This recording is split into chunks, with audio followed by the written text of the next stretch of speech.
pega leve, ó. Calma, calma que o coração do vascaíno, você sabe muito bem. Família, 2025 começou! Vasco estreia na Copinha com um empate. E aí você pode até falar, Thiagão, péssimo resultado. E se eu te falar que o Vasco perdeu um jogo treino para o Volta Redonda por 3-0, a gente vai resenhar sobre isso aqui. Vamos falar também sobre mercado da bola. A gente tem uma informação do GE que é a seguinte: o Vasco entende que para contratar um zagueiro e um ponta, vai ter que botar um papel colorido na mesa. E olha, a gente tem uma informação aqui do André Hernan para trocar uma ideia que o Vasco sondou um atacante do Palmeiras. Além disso, para a gente resenhar um pouco sobre o trabalho do Fábio Carille, eu quero trazer aqui uma resenha do troca de passes, é isso mesmo, Richarlison e Mansur, falando também do mercado da bola do Vasco e como o Carille vai ter que montar aí esse time. Uma resenha maneira pra gente trocar aqui uma ideia. Então chega aí, família vascaína. Mas antes, gostaria aqui nesse momento de agradecer muito ao meu parceiro Roberto. É isso mesmo. Ano novo, 2025, o canal tá de roupa nova, podemos dizer assim. Deixa eu colocar aqui a nova arte do canal que meu parceiro Roberto... Que moral, hein, irmão? Que moral, muito obrigado, gratidão sempre. E você fala, pô, Thiagão, tu pediu? Não, pedi nada, o cara me mandou. E aí, tá aí, eu tô utilizando essa arte que ele fez. Gratidão, irmão, muito obrigado, ficou fera demais. Colocou o meu avatar aí com boné, ele até falou, tu não gosta de esconder a calvície? Tem que estar de boné. Perfeito, irmão. Eu vou colocar aqui, galera, família, o Instagram dele, quem quiser, né, esse tipo de trabalho que ficou fera demais, está pensando em montar um canal ou qualquer outra arte aí também, né, para o seu trabalho, Roberto, procura lá o Roberto, que gente finíssima, deu uma moral aqui para o Thiagão. Tamo junto, irmão, obrigado, membro da família vascaína. Vamos seguir a nossa resenha e falar um pouco da estreia do Vasco na Copinha. Infelizmente eu não consegui acompanhar, mas eu vi uma galera comentar lá do grupo de membros, estava falando também com meu tio, com meu pai. Meu pai estava até dormindo, né, pai? Pelo amor de Deus, acordava assim e tal, mas estava acompanhando lá o jogo, um jogo truncado, né, difícil assim, mas me parece que quem mais se destacou com a camisa do Vasco foi o goleiro Felipe Gabriel, né, fez boas defesas e ajudou o Vasco a pelo menos empatar esse jogo aí contra o 15 de Piracicaba. Agora o Vasco tem mais 2 partidas aí ainda na fase de grupo, tem que buscar a vitória, né, família vascaína? A gente segue aqui para falar agora sobre Daniel Fuzato. É isso mesmo, chegou aqui no Rio de Janeiro e já falou com você. Quero trazer aqui ele falando da oportunidade de jogar no Vasco e também de trabalhar com Léo Jardim. Se liga só. Camisa do Vasco. Estou muito feliz, acho que é um momento importante para mim, para minha família também. Agradecer ao Vasco por estar abrindo as portas, acho que foi o momento certo para voltar para o Brasil. Como eu tinha falado antes, tinha pulado essa etapa, né, de ter saído muito cedo e estou muito feliz de estar retornando. Há mais de 3 anos, conheço o goleiro que me parece ser uma pessoa de nível altíssimo, né, e estou muito feliz de poder fazer parte do dia a dia com ele. Acho que quem ganha é o Vasco. E a gente tá ali para ajudar e estou ansioso para poder trabalhar ao lado dele. Aí, você que já me ouviu falando aqui do Daniel Fuzato mais de 1 milhão de vezes, Thiago vai falar a mesma coisa. Não vou. Vou desejar aqui sorte para o Daniel Fuzato. Claro, caso ele tenha aí alguma oportunidade, porque isso eu vou pontuar. Em 2023, no Campeonato Brasileiro, Léo Jardim jogou todas as partidas. Esse ano, Campeonato Brasileiro, Copa do Brasil, Campeonato Carioca, o Léo Jardim não dá brecha para ninguém. E claro que eu vejo isso como um ponto positivo, né? Falo para vocês que na última temporada, na minha visão, o melhor jogador do Vasco se chama Léo Jardim. Mas toda a sorte do mundo aí para o nosso goleiro reserva Daniel Fuzato. Falando agora sobre o jogo treino contra o Volta Redonda, você pode até pensar assim, pô, lá vem o Thiagão querendo criar clima ruim, perdeu para o Volta Redonda e de forma nenhuma. Eu entendo que tem muito torcedor do Vasco que vai ficar contrariado, porque a base tinha 3 jogadores do profissional, não pode perder de forma nenhuma para o Volta Redonda. Eu não sei, né, o tempo que o Volta Redonda voltou a trabalhar, a parte física. Eu acho que tudo isso influencia nesse primeiro momento. Eu concordo, o Vasco de forma nenhuma, nem em golzinho, sei lá, queimada. Fala aí uma brincadeira aí.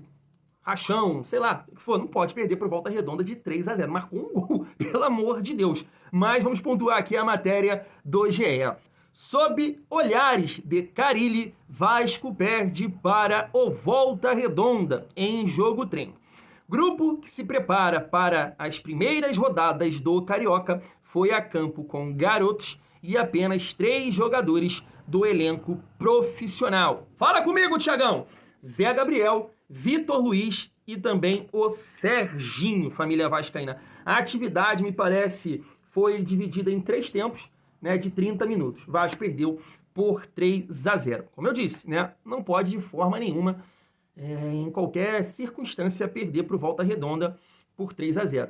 Mas, né, vale pontuar que o Volta Redonda hoje é um time da Série B do Campeonato Brasileiro. O Vasco com vários jogadores da base, né, sem talvez o entrosamento necessário, como eu falei, o Volta Redonda treinando há mais tempo, acontece isso. Eu não vou chegar aqui e criar clima ruim, não é o momento para isso. Eu sei que o Vasco na janela tá com uma certa dificuldade aí no mercado da bola, tem que reforçar, tem que trazer jogadores com status de titular para qualificar o nosso time titular e também o elenco do Vasco, mas não é momento de criar um clima e falar, tá vendo, não é o momento. A gente pode passar por isso, eu não vou aqui falar que vai ser um ano maravilhoso, porque começa o ano de 2025, como você sabe muito bem, você conhece, né, o que é o Vasco nos últimos anos, sem perspectiva.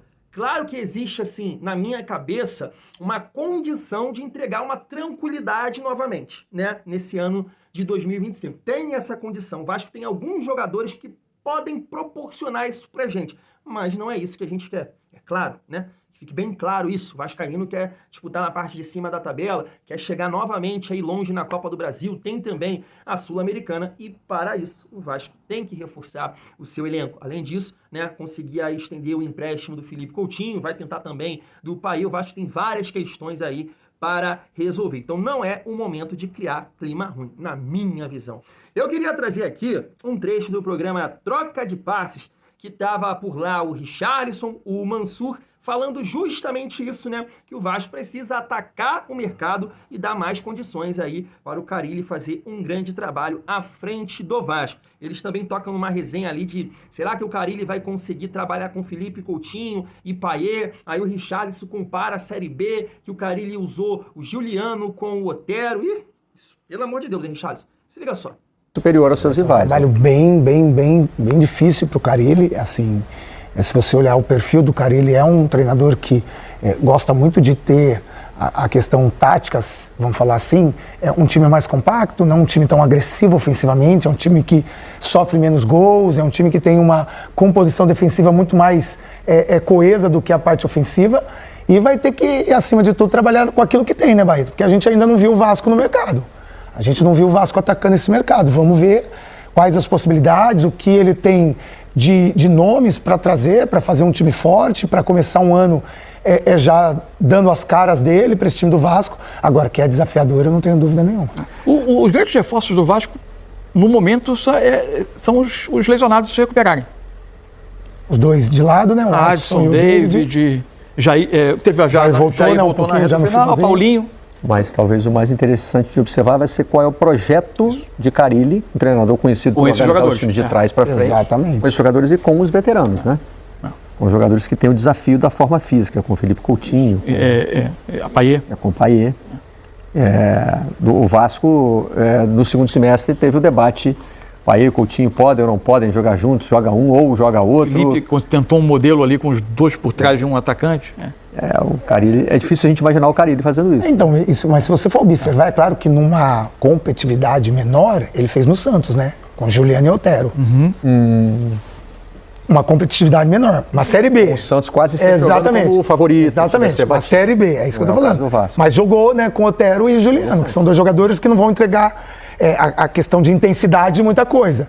seria, no caso, o Payet e Coutinho, claro, dadas as proporções. Caso que você pega o Vasco do ano passado, você ainda tinha o Verratti, né? Que é um centroavante mais de área, mas não é aquele jogador que vai te ajudar a pressionar tanto sem bola, enfim. Ele vai ter muito trabalho. Ah, não, Thiagão. Não é possível. Como é que você traz um corte desse, irmão? Não leva para esse lado, né? O Richarlison de forma nenhuma quis comparar Otero e Juliano com Coutinho e Payet. Não é esse ponto. Eu não fui para esse lado, né? Eu vou destacar essa situação da seguinte forma, como foi dito aí até no programa, né? Na Série B é um outro contexto.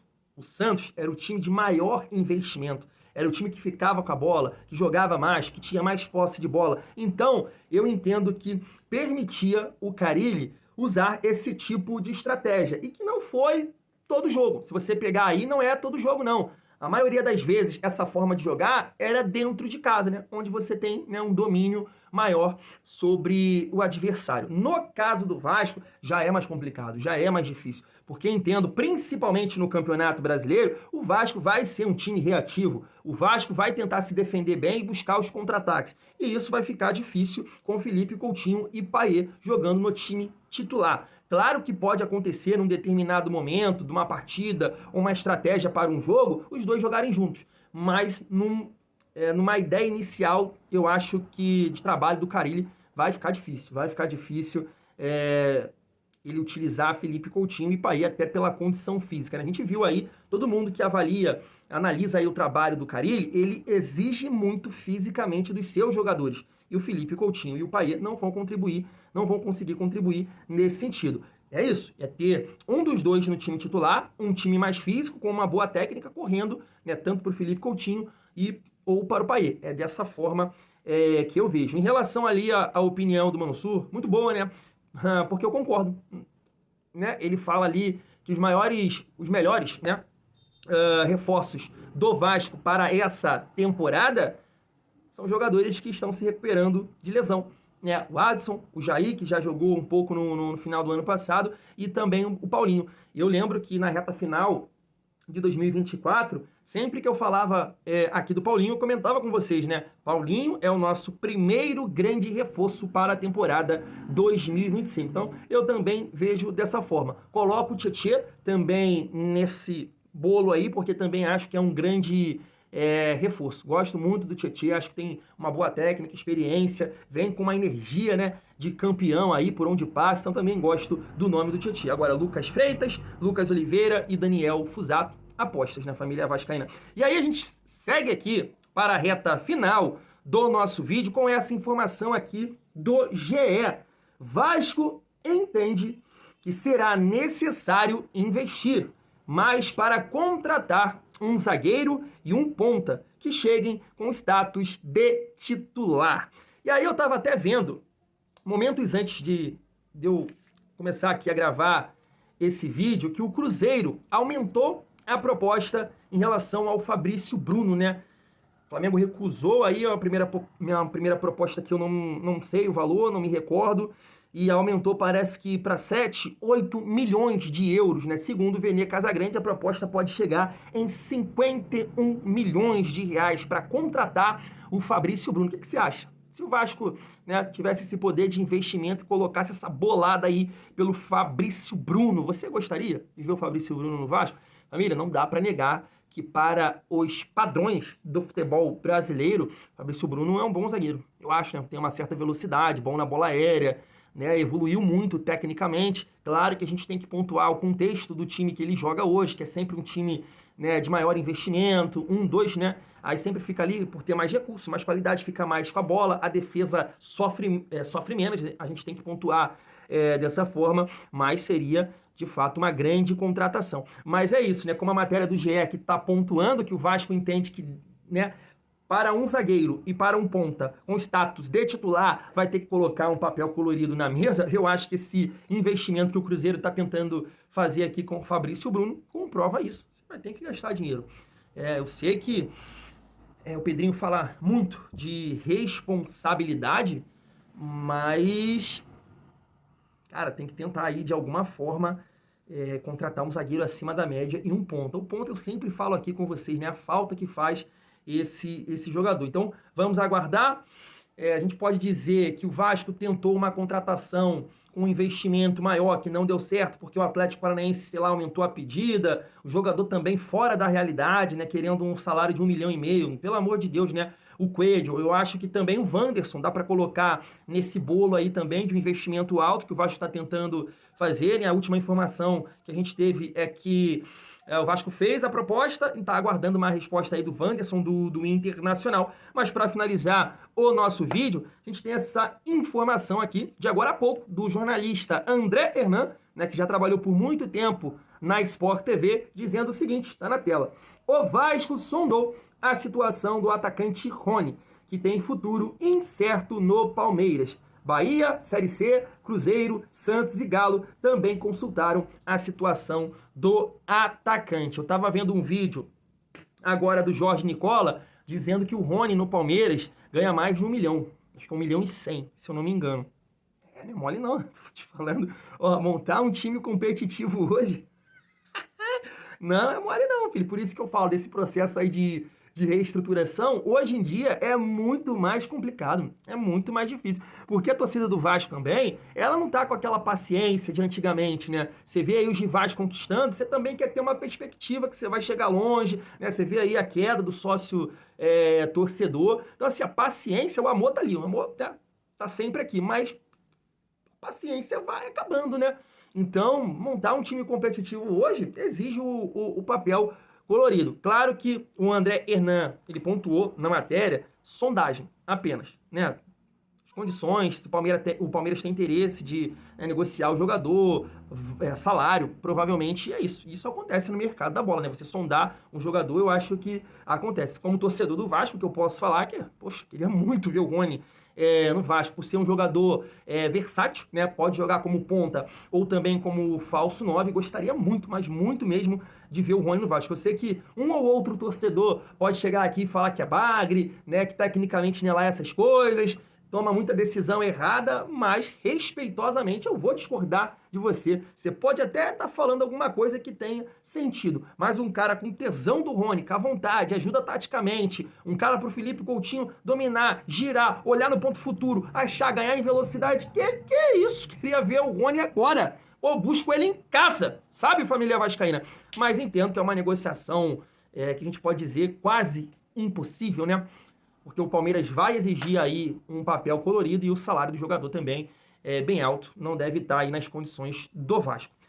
Vou ficando por aqui, tamo junto, e é muito bom ser Vasco. Fui.